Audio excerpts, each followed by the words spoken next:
find out where is Candice this morning. Um,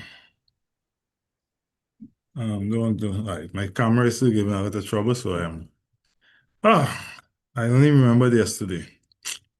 So this is how it is. I want to go through a short word to the wise. I see there's a war going on in the Middle East, and as usual, the Western world will speak about Israel. I want to say to you that um, Iran was a democratic country up to 1953. What happened in 1953 is that the leader, the prime minister of Iran, decided to nationalize the oil companies. When he did this, it Britain and America, the CIA and the Secret Service in Britain, decided that they can't handle that, and they replaced him with Pavi, who we know as the Shah of Iran. And for 26 years, the people of Iran became more and more westernized and hardship, and until they couldn't take it anymore. And in 1979, there was the hostage crisis under Jimmy Carter, where the student at the University of Tehran stormed the palace.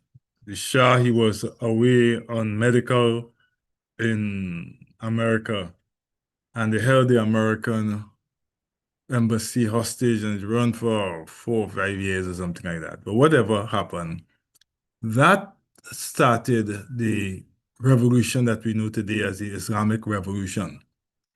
They are not a bunch of killers as they are made out to be. In fact, the nation that have killed more people than any other nation is America. They have deposed of many elected leaders and installed puppets. They have removed elected leaders and caused the state to be plunged into chaos, as we see happening in Haiti, as we see happening in Libya. We have two governments now, and we see happening all over the world where they have entered. And the one who have killed just as much people as them is Israel. So to say that Iran is bombing and they're fighting and they're killing people is to misconstrue what has happened. It's to say that they should not be defending themselves. Iran did not invade Israel or they did not invade America. They were invaded by Israel and America. And the just and right thing to do will be to fight back. Sensible thing to do, I would think. And that is what we are witnessing now.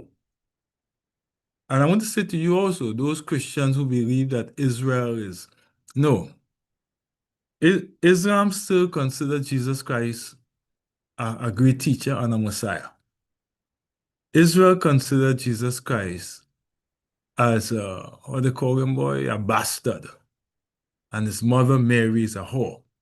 That is read by them. It is in the Talmud.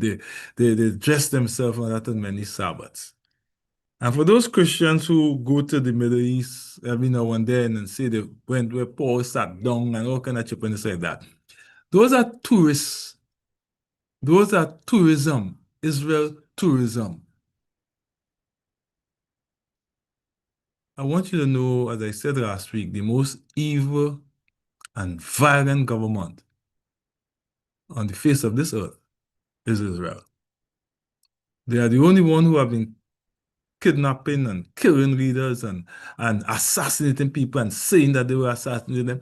There's no other government doing that. Israel, she does that.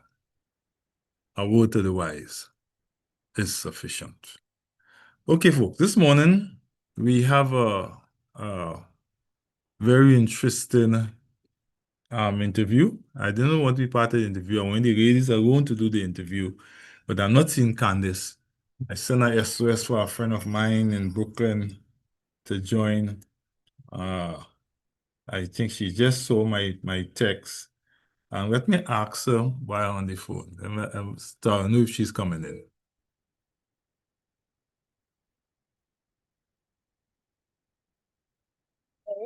Debbie, I know I'm morning. I know I'm putting hand on you very, very suddenly.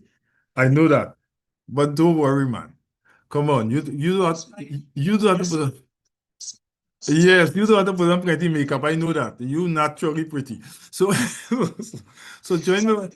To go visual is audio and visual have to be on this thing live as well. Yeah, but if you want to start with all the video and you fix up while we go ahead because we're going until 9 o'clock. Until 10 o'clock. But join us. Okay. All right? Yeah, thanks. All righty. Yeah, everybody. Okay. Hi, good morning again. Where is Miss the Oliver? The Olivero? Where's the Olivero? Where you disappeared to? Good morning. Good Good morning, morning. Pastor Brown. No for Akira and for Debbie who's joining us in a little while. This was supposed to be my sister-in-law, but they did not want me in the family. So I don't know why. I don't know why they didn't want me in the family. No one has sat down with me and tell me why is it. So we see how this go. Ara, good morning. Want you to know I know Ara since I had been a teenager. This is years. So this is in fact I remember something last night. The first time I ate a pizza was Ara who took Ara and her sister took us to Mario. That's the first time. I didn't know what it was. I still don't know what it is, but I didn't know what it was then. And Ara, I want you to do your own introduction this morning. I have said enough. Thank you, Pastor Brown, and good morning to all the listeners, Mhm. our panelists. I think it's Miss Allison and Yeah, Akila, Alison did it and she gone. Akira is here, and yeah, Debbie Ali is coming in and soon. She and coming from New when York. she Yeah, comes in, yes, yeah. I just want to say yes. Pastor Brown, Brown as we know him, has been a very good friend for years, years. I don't want to say how many because then you will know who I am. And he still holds that grudge that he is not part of this No, family. no. The But mere fact I have you here this morning mean I have settled myself. I'm okay. All right. but he still is. He still is.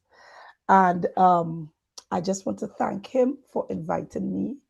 And when he told me about it, I was very interested and honored and passionate to speak of what I've been doing and what I've been seeing for these last 17 years. So I'm just going to be very brief because I don't want to take away from the information that I have. Mhm. Um, my name is Aracelis de Olivedo. I am a court interpreter and also a public translator. Over the years, within the courtrooms, and also as offering my services on a private and public level, as an interpreter, I have been able to see things that I never thought interpreting would have taken me. Because normally we just say we'll translate a document or interpret for somebody, but it's much more than that. And because of this, I have been able to have see, live what migrant women on a whole, but in these last 8 years, what migrant women suffer under what we call the human trafficking heinous crime. And so this is where we wanted to go. And I just wanted to say that. And well, Pastor Brown, that's my very short introduction. Okay. I was just trying to get Debbie on. She says she's waiting for to be accepted. You saw anything like that, Ara, when you came on the Zoom? Did they say anything to you? They let No, you right inside. no, I just write and say, yeah. Yeah, I so I sent the don't link to my laptop and mhm. no problem. I don't know why she's not getting on. Anyway, I will hand over to Akira to begin this the questioning while I will go off while I try to get Debbie on. Okay? Akira, go right ahead. Good morning to all of our viewers, and a special good morning to you, Ms. De Olivero. It's such a pleasure to have you on this morning. My Thank first you. question would be, as you mentioned, translating, and it's opening doors for you that you didn't think it would have opened, and making you see a realm. What would you say is the current state of human trafficking in Trinidad and Tobago? Well, I'm going to read it because I wrote it and I don't want to forget anything. First, I'm going to say what is actually human trafficking in a very short manner. It is when a person is controlled, forced, or tricked into working or providing sexual sexual services against their will, and this is for someone else. This is for someone else's profit. This is what we call it trafficking in persons. And there are three elements to this. So how you can, look at it, understand it, see, the act, what is done to them. They recruit them, they transport these persons, transfer them, they harbor them, they receive. What means do they do? The other element, what means, how is it done? Through force, threats, coercion, abduction, fraud, deception, okay, abuse of power, taking their documents, exploiting their vulnerability. And the last element to what trafficking persons is the purpose. Why is this done? Right? The exploitation, the forced prostitution, the forced labor, debt bondage, forced begging, child exploitation, organ removal. So that is why it is done. And at the end, when you put them together, that is what we call human trafficking or trafficking in persons. Okay. And the questions you have asked is the current state of human trafficking in Trinidad and Tobago. It's serious. It is serious to me. Even though the counter trafficking unit and the government on a whole has really tried um, to make the public aware of what is going on, it seems to me that the public is, I don't know, it's either they don't want to see it or they're really not aware of everything or don't understand it.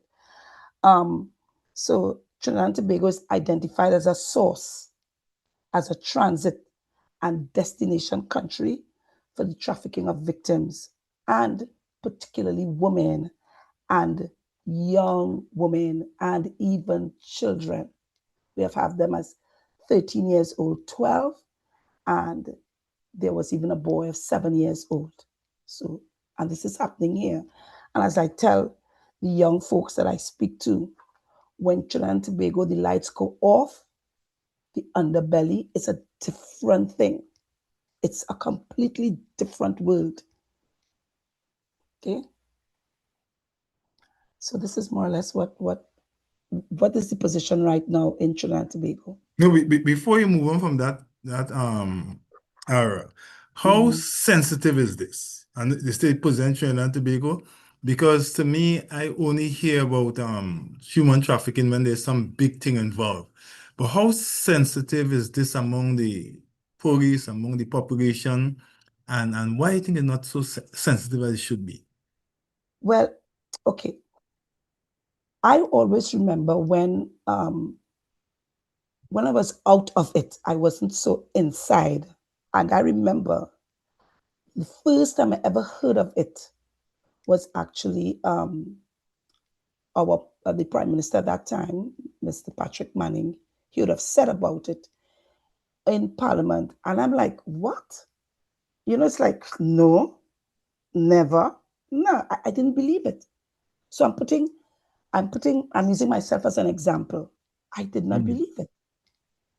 And only years after, now as working as an interpreter on different levels for the state, I realized it was true.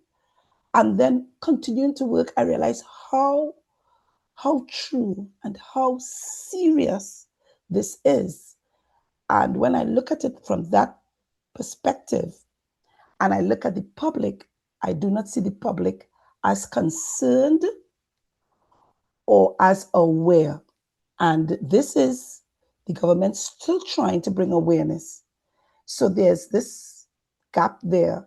And I believe, and this is my personal opinion, that something has to do with, and I'm saying in this case, Trinidad and Tobago, because our closest neighbor is Venezuela, and 99% of the migrants are the ones that are affected are foreigners. And of course, Venezuela being our closest neighbor, mostly our victims are from our Venezuelan nationals.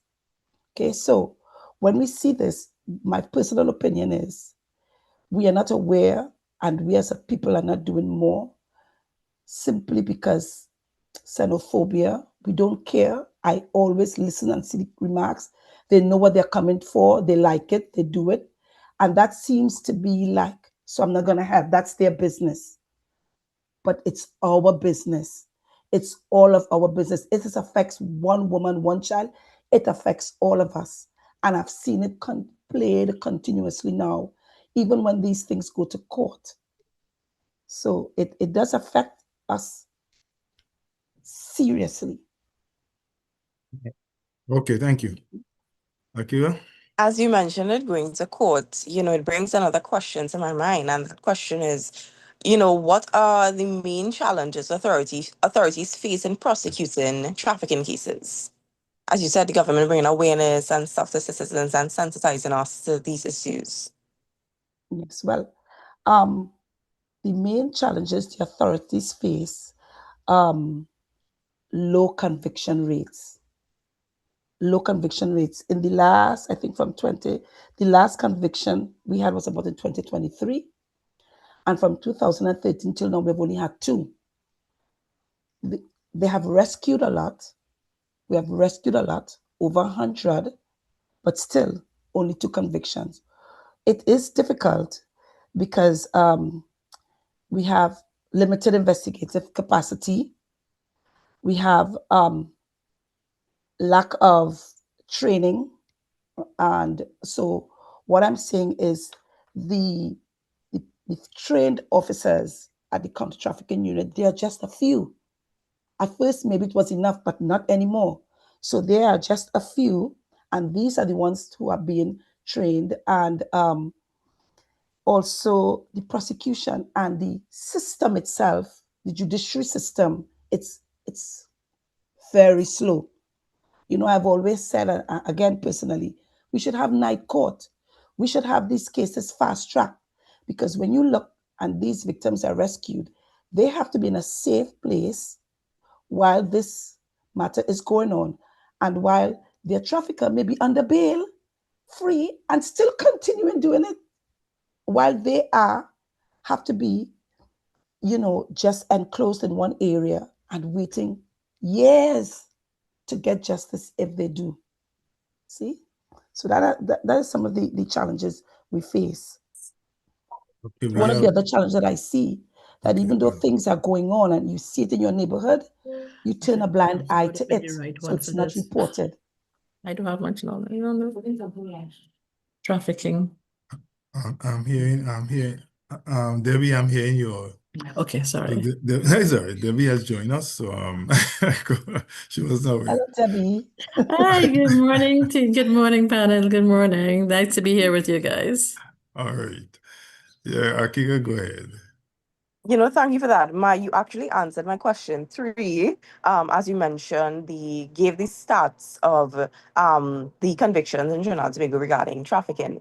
And following that, why do you think, or why are prosecutions so rare despite existing laws that combat this behavior? Well, although we do have the legislation to criminalize, to take these people, first of all, the Trafficking in Persons Act, it's practically new. It was just enacted in 2011, okay? But it is still, enforcement is still weak because, as I said before, the limited resources, the corruption risk, and the difficulty to gather evidence. Because remember, the law enforcement must have this evidence to take these people to court. And sometimes even though we rescue the persons, they will not be, they don't want to come forward. Oh, I just want to go home. I want to forget about it and just go home. That's is one of the things. That person goes home, yes, maybe, but that person is marked for life. They will not get justice. And sometimes they go right back and get trafficked again. But yes, one of the things is corruption. Everybody knows it, and yet still, because you might pay me to do the transport, and I might think, I'm just making a hustle. I'm just going to transport some girls. I'm making a $6,000 just to go pick up some girls by a beach and bring them to a house. That's it. So you see, all these things and what affects, the conviction rates. Mm-hmm. As I follow-up question, what percent of these girls are aware what is happening, are aware that this thing is wrong, are aware what they are getting themselves into, are aware? What percentage of these girls you feel are aware of this? Pastor Brown, thank you so much for that question. Let me tell you, I want to believe that right now, with the awareness and so on, maybe we might have a little bit more, but I would say about 95% are not aware. Let me tell you why. Because they do not understand what I just explained about the elements in trafficking. They believe it's just a hustle, it's just a work. They don't understand that they're being trafficked and how serious it is. Only when they're inside of the wolf's mouth, then they realize, oh my God, I cannot escape. I thought it was just a hustle, a little contract here to get a job and leave. I'll just pay him back and leave. I'll pay. No, you're not leaving. Once you pay back, before you leave, you already sold to somebody else. And it continues. And the only way you might get away is either if you're dead, or if you are, according to they say, lucky enough to escape or to be rescued. Some of the victims, the client themselves, I believe, when they see the situation according to who it is, they may feel sorry, and to wash their guilt, they may make an anonymous, they give an anonymous tip or an anonymous call and say, hey, in that place, there's this going on. But most of the girls do not understand this. They only see themselves as whores, and that's what people call them. So they do not believe they have gone through that. They are a victim of trafficking. Oh, Debbie? Hi. So we're looking at where, sorry, persecute. Excuse. We're in 4, right? We're by persecutions. So this is what I want. One of the concerns I have. Why is it so rare? Why is it so rare to persecute someone who we know, who we have all the evidence they involve in trafficking? Why is it so rare? Because there are existing laws to persecute them. But why does it not happen? What prevents them from being convicted for their crime? The difficulty of gathering evidence, and remember, most of our victims are very young girls, uneducated, very poor, very, very vulnerable. There's a certain type. I'm not saying that some educated ones will not fall into the trap. Yes, they do, but that's very rare. Okay, because remember, the first thing, it's work. My country, I'm going through this problem. This is a situation in my country. I need to work. I need to work. Even if I work 15 hours a day in my country, we can't, it's not enough.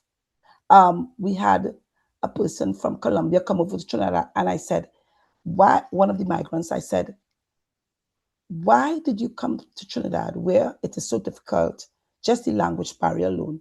if you were working over there and Colombia would have provided some friendly policies for migrants, why did you come here to work? And this is not even trafficking. This is now just illegal entry. And she said to me, sorry, it was not Colombia, it was Peru. And she said to me, what I make in 1 week in Peru, I will make it in 1 day in Trinidad. So her reason for coming to Trinidad was to have a better economic, position. Work, yes, hard, yes, but make more money than where she was before. And so yes, it is difficult to bring them because our victims do not want to come forward. They are afraid. Once they are rescued, they want to go home. And remember, we cannot force them into saying stay. And and they're already going through a lot. And thank God the counter trafficking unit helps because they have partners who helps with, therapy, psychosocial analysis, any kind of assistance. But it is not enough. As I said, they're a small group trying to do a very big job. So those are the two main. The first of all, the corruption meaning that if I have this place where I offer these services to my client and I have money, I know I can pay certain persons in certain places to tell me, hey, police and immigration is coming up, clear out, get prepared. So that's one. The other thing is the limited resources we have. So we have the laws, but we have the limited resources, the difficulty in gathering evidence, and our own victims are so afraid to come forward. Okay, I just want to follow up quickly on that question. Are the police, because firstly, before it goes, you mentioned counter trafficking unit. Before it comes to the counter trafficking unit, it has to go to the police force, yes? Are they Correct. trained specifically to deal with those situations? Correct. So in the last 3-4 years, the police officers have been training to, to identify where there are indicators that this person may have been trafficked. And they immediately are bound to call the counter trafficking unit. As an interpreter, I have had the experience where the TTPS would call me in, said, listen, we need you to come in. There's a migrant, we don't understand. So I go in to serve as an interpreter.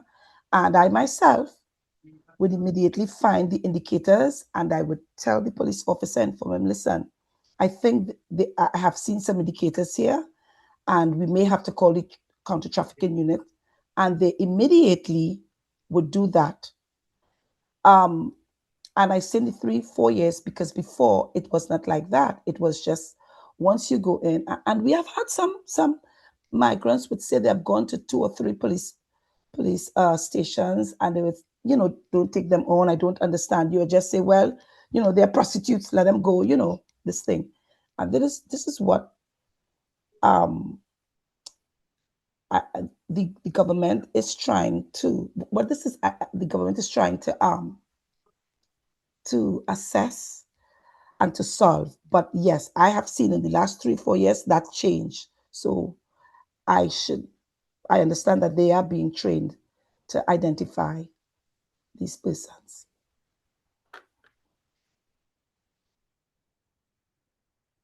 Okay, thank you.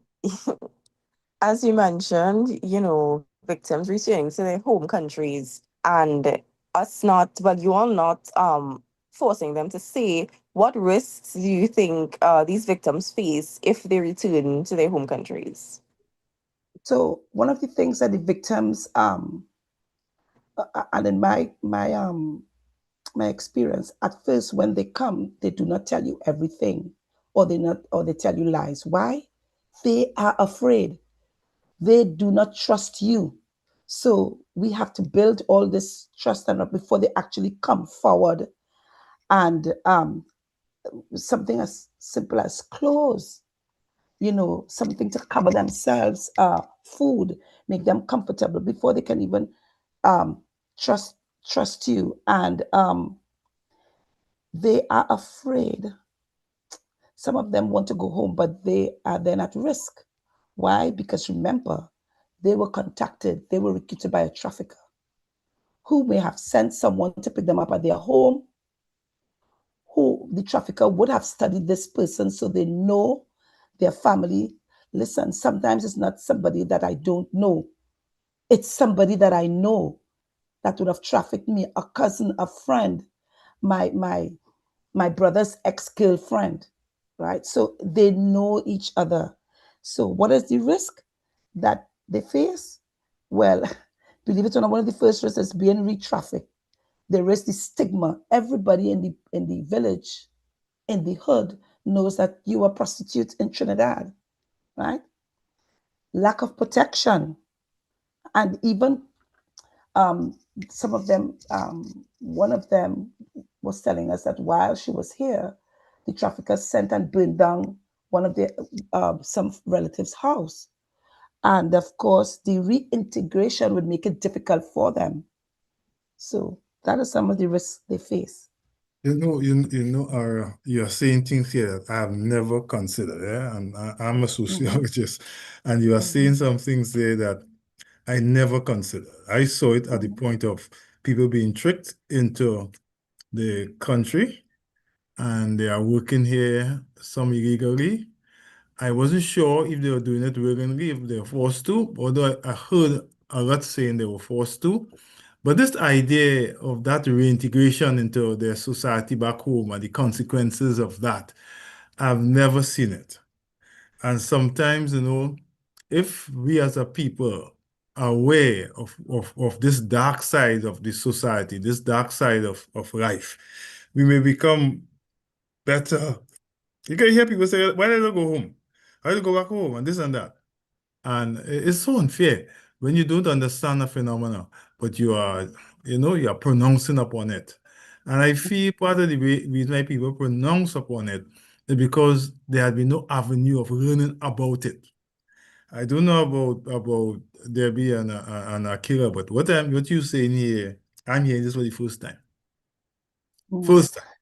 Yes, And I well, consider myself a teacher and all that. First time. yes. You see, this is what I say that, um, and I have been an advocate, and I'm also looking at avenues of what to do on just volunteer, because when you see the need, and when you see how much little we have done, even though we think it's a lot, you really just cannot close your eyes and be the same person.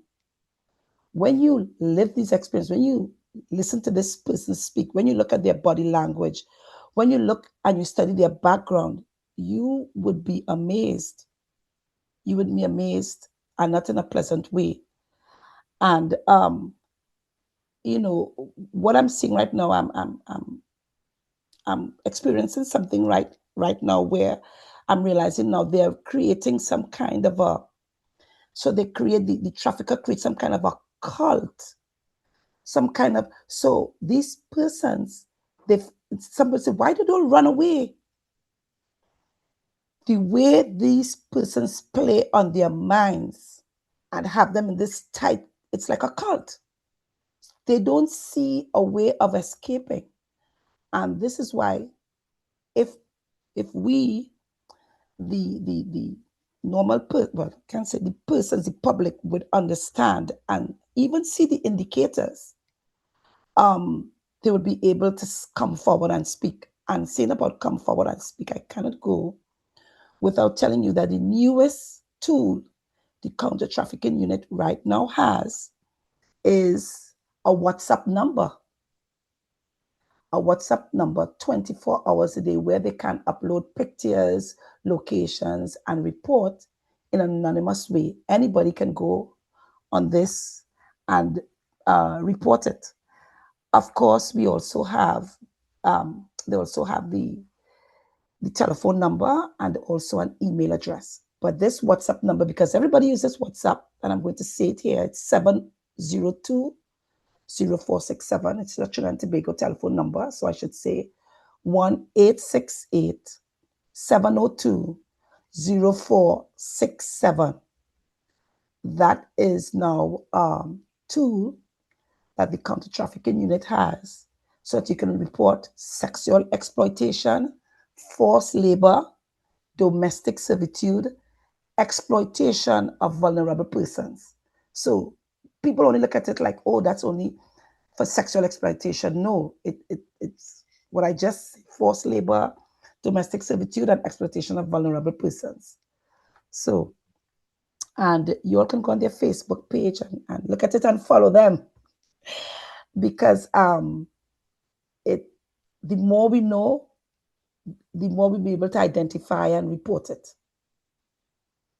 Okay. Thank you. And as we continue, I would like to know now, right? What role does the counter trafficking unit play in all of this? Well, it was established in 2013. Okay, these persons, these officers, they are especially trained in investigations. Okay, they coordinate the investigations, the victim support. As I said, victim support is so important. The awareness campaigns, but they struggle with the limited staffing and funding.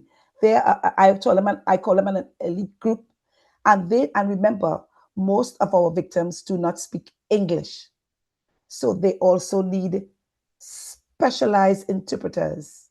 Okay, because so I have played both roles in the sense that a court interpreter is we are the bridge. We just come and repeat whatever the defense attorney says, whatever the prosecution says, whatever the magistrate says, whatever the accused says. We just repeat. We're not allowed any emotions, of course. We're not allowed to say or add anything. That's it. We are not even allowed to have any kind of contact with no one. Once we get out of that court, bye. Do not speak to me. Do not. It can affect everything, okay? Whereas the interpreters in the that assist the counter trafficking unit, they too have to be trained to understand, to see the indicators, because we could be anywhere. Right now, I am serving as an interpreter for the migrant registration process, right? And my eyes are like this. I'm not only my eyes like this. I look at the person, I look at the body language, how they're answering the questions, why they're not answering some questions. And I can stop the immigration officer or anyone and said, hey, I may believe this person may have been trafficked. Can we call someone? Can we, So this is the important part, and everybody calls it counter trafficking unit because they have a whole policy on how everything has to be done. The persons have to be screened. The persons have to be, the victim support. When you get them, sometimes wherever they are, according to where they are, they might not even have anything. They have not have clothes. They might have had 3 days of not sleeping or eating. They have been beaten. You have to take them to the doctor. So yes, they coordinate all this, all the investigations, the victim support, the awareness campaigns, but they are struggling, as I said, with the staffing and funding. Would you say, coming off what you're just saying about what they do and what happens, does it in any way, does trafficking in any way affect the national security of the country? Yes. Yes, because as I told, I have a private business too where I do translation and interpreting. And ever so often, our client would share certain information with us because they feel that they're comfortable doing it. That's another thing. Victims would not say, I'm going to go to the police station to report it. No, they are afraid because they are illegal. Okay. So they will not report it. But as I told one of them who had a habit of going in and out illegally because she was having certain issues, I said, when you pay $300 to get on a boat to come here, and you are in that boat, you in your mind, you are coming to do something good.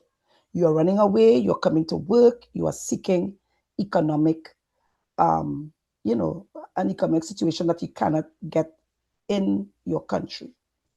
But do you know next to you, there is a person who is coming with 2 kilos of cheese, but a gun is in that cheese. They might be coming with some provisions, some honey, whatever, but in there is drugs. So it affects our national security because trafficking in persons comes hand in hand with arms and ammunition, drugs, and of course, murders. When they come here and they do this, and this trafficking is here, these persons have to hire other persons, other Trinidadians, and unfortunately, even some of our police officers, immigration officers, our Coast Guards. Unfortunately, some of them also fall into this. So instead of our Coast Guard protecting our borders, they're the ones that say, okay, you all can go now, and they may get something per person. They have to get paid. Same thing as I said before, sometimes persons and places that you can pay to let this continue to, so yes, it does affect and then the traffickers, they now are combining together with migrants who are also criminals, and they are now they are involving themselves in activities that affect us all. Mm-hmm. And how would you say migrants are how are they particularly vulnerable? Well, the first thing is their legal status. That's their legal status. And this is why this migration process is so important. As I said in a video that I did for them, I said, if you are registered and you now are legal and you can legally live and work, if you are sexually exploited, you can report it without fear that the police would say, give me your papers. What is your ID number? Oh, you don't have any papers. I have to call the immigration. It has happened. So their legal status is very important because they are at higher risk for the labor exploitation, for the sexual abuse, coercion, because one of their fear is I'm going to be arrested and I'm going to be deported. My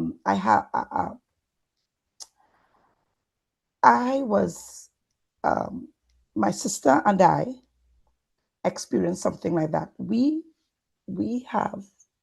offer services to migrants who would have given birth here, but these mothers have no documents, so they are afraid to go to register their children because of their fear that they'll be detained.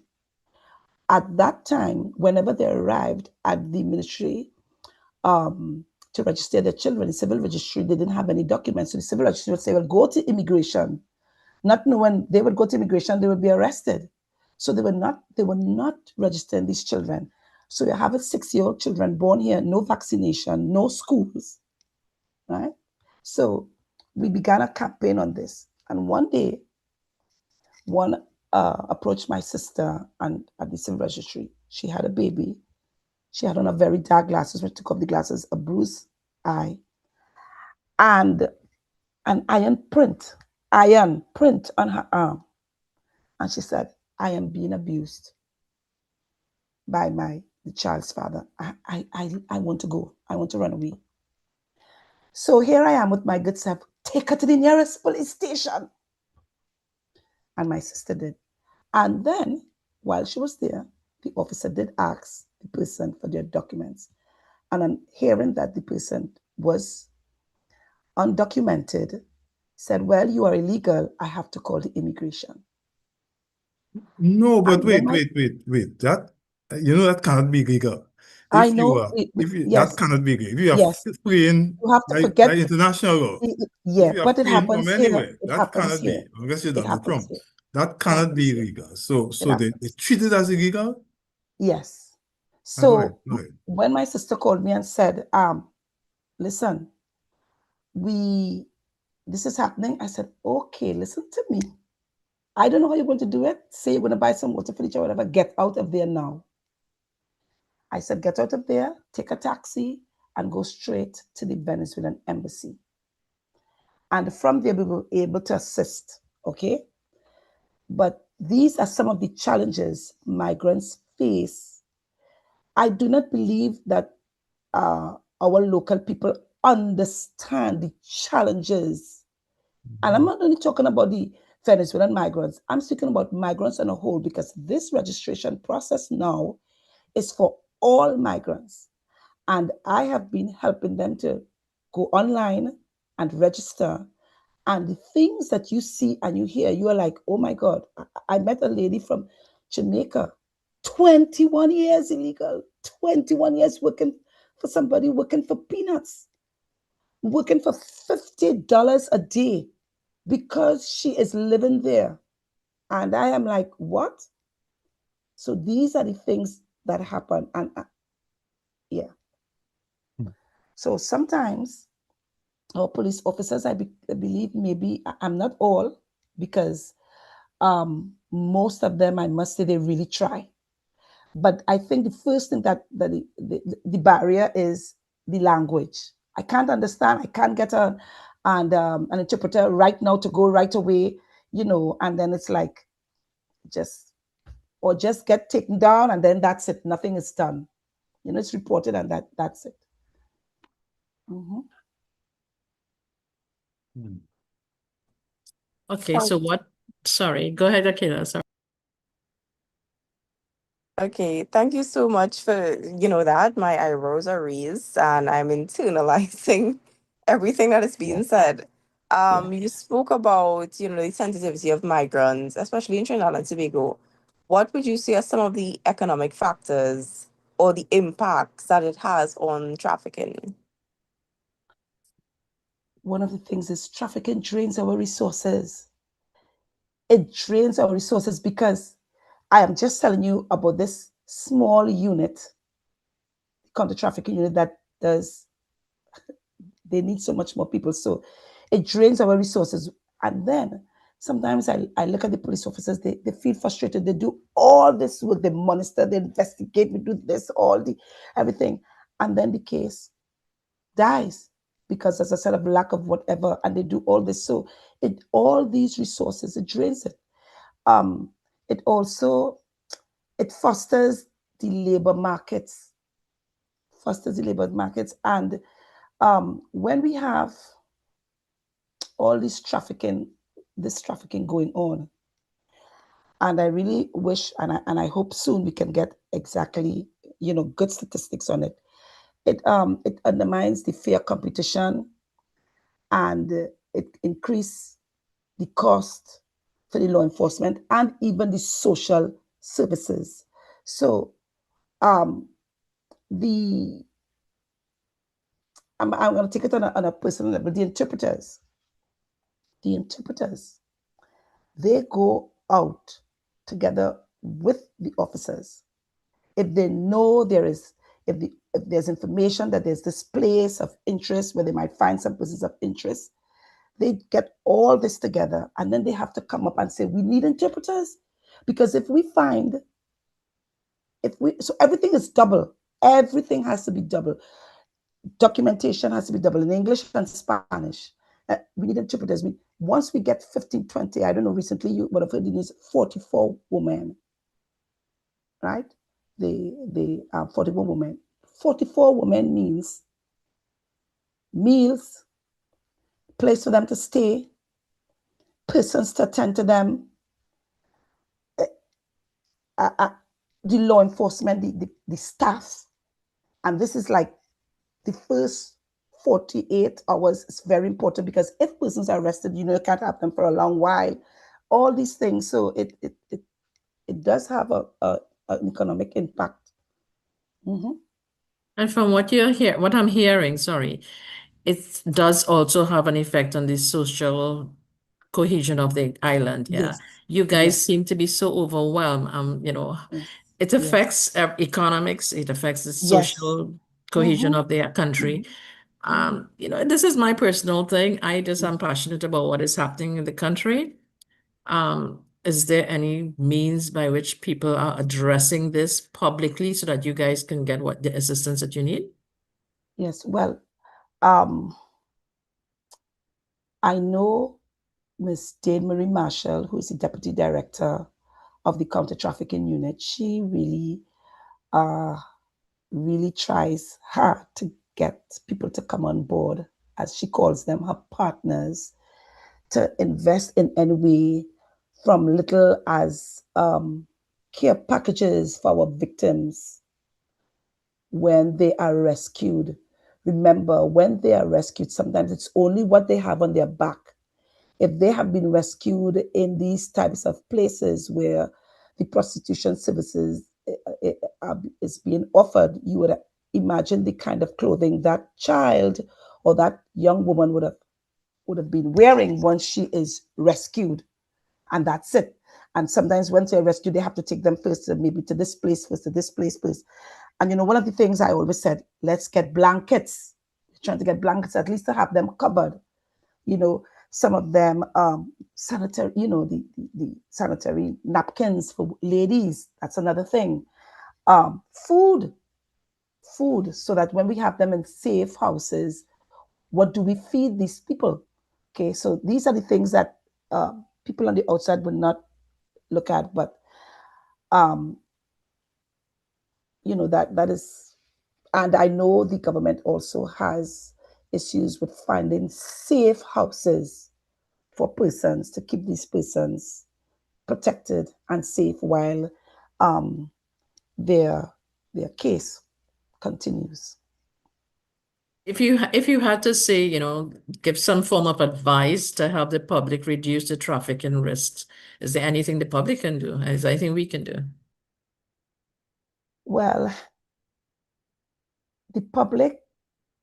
for the public to do anything, first they have to be aware and well informed to be able to know what to do. So like what I am doing now, I am making you aware of what goes on so that now you are well informed, and you can also the counter trafficking news, if you go on their page, they can actually tell you, if you see this, report it. If you see, I had someone call my phone and said, I know this place in this bar where I know prostitution is going on and nobody is doing anything about it. I said, ma'am, you can do it. And here is the WhatsApp number for it. And you can even send them the location, right? And they can do it. So when somebody tells you this is happening, before you even judge them, believe them and see how you can help them. Believe them. Even sometimes giving them the telephone number for the counter trafficking unit, or even, I know some persons do not like, but I do it, accompanying them to the police to make a report. If they say they have been